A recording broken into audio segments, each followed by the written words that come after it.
কাঁচা টমেটো ভাজি রেসিপি। ভরপুর শীতে কিন্তু এই সবজিটি খুব সহজেই কিন্তু বাজারে অ্যাভেলেবেল পাওয়া যায়। আর এই কাঁচা টমেটোর ভাজিটা কিন্তু খেতে দুর্দান্ত টেস্টি হয়। আর আমার কাছে অনেক ভালো লাগে। আর এই শীত আসলে কে কে এই কাঁচা টমেটোর ভাজিটা খেয়ে থাকো অবশ্যই কিন্তু কমেন্টে জানাবে। তো আজকে আমি এই সাধারণ একটা রেসিপি তোমাদের সাথে শেয়ার করব। এই রেসিপিটি তৈরি করতে তেমন কোনো টাইমও লাগে না, আর তেমন কোনো জিনিসও লাগে না।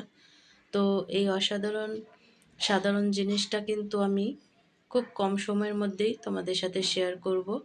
হাই গাইস, আসসালামু আলাইকুম, welcome back to my channel. কেমন আছো তোমরা সবাই? আশা করি ভালো আছো। আল্লাহর রহমতে আমি অনেক ভালো আছি।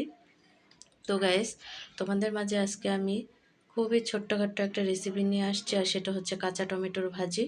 তো কাঁচা টমেটোর ভাজিটা করার জন্য কিন্তু টমেটোটা ফ্রেশ করে ধুয়ে আমি কেটে নিছি। তারপরে এখানে কাঁচা টমেটো ভাজি করার জন্য কিন্তু তেল দিয়ে দিছি, আর দিয়ে দিছি শুকনা মরিচ।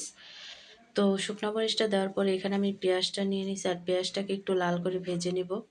তো গাইজ, ভিডিওটি ফার্স্ট থেকে লাস্ট পর্যন্ত দেখতে থাকো, আশা করি ভালো লাগবে। আর ভালো লাগলে প্লিজ একটি লাইক আর একটি সাবস্ক্রাইব করে পাশে থাকবে।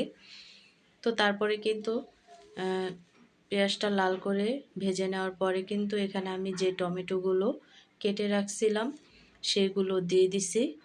আর এখানে কিন্তু আমি দিয়ে দিচ্ছি স্বাদ মতো লবণ, আর হচ্ছে দিয়ে দিচ্ছি সামান্য একটু হলুদের গুঁড়ো, আর দিয়ে দিচ্ছি এখানে ঝাল হওয়ার জন্য কাঁচামরিচ। আর ঝালটা তোমাদের যে যেমন ঝাল খাও সেই অনুযায়ী কিন্তু ঝালটা ব্যবহার করবে।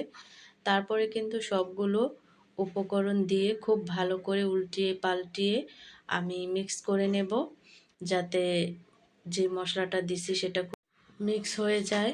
তারপরে কিন্তু আমি খুব ভালো করে নেড়ে চেড়ে উল্টিয়ে পাল্টিয়ে দিছি। দেওয়ার পরে দেখো আমি আরেকবার উল্টিয়ে দিচ্ছি, যেহেতু সিদ্ধ হয়ে গেছে।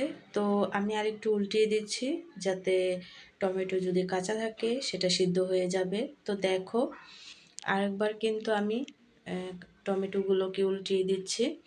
তো এই পর্যায়ে এসে কিন্তু আমার টমেটোটা একেবারেই কিন্তু পুরোপুরিভাবে কুক করা হয়ে গেছে। তো সেই ক্ষেত্রে আমি কিন্তু লাস্ট ফিনিশনে অ্যাড করে দেব ধনিয়াপাতা কুচি।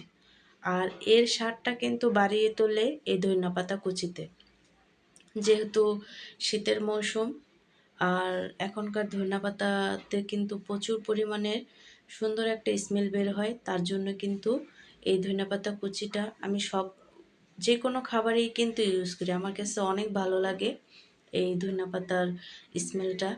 তো সর্বশেষ আমি কিন্তু পরিবেশন করে নিছি, আর খাওয়ার জন্য কিন্তু একেবারেই রেডি। আর এই কাঁচা টমেটোর ভাজিটা গরম গরম ভাতের সাথে খেয়ে দেখবে, খেতে কিন্তু খুবই অসাধারণ হয়। আর দেখতে কতটা লোভনীয় হয়েছে দেখতেই পাচ্ছ।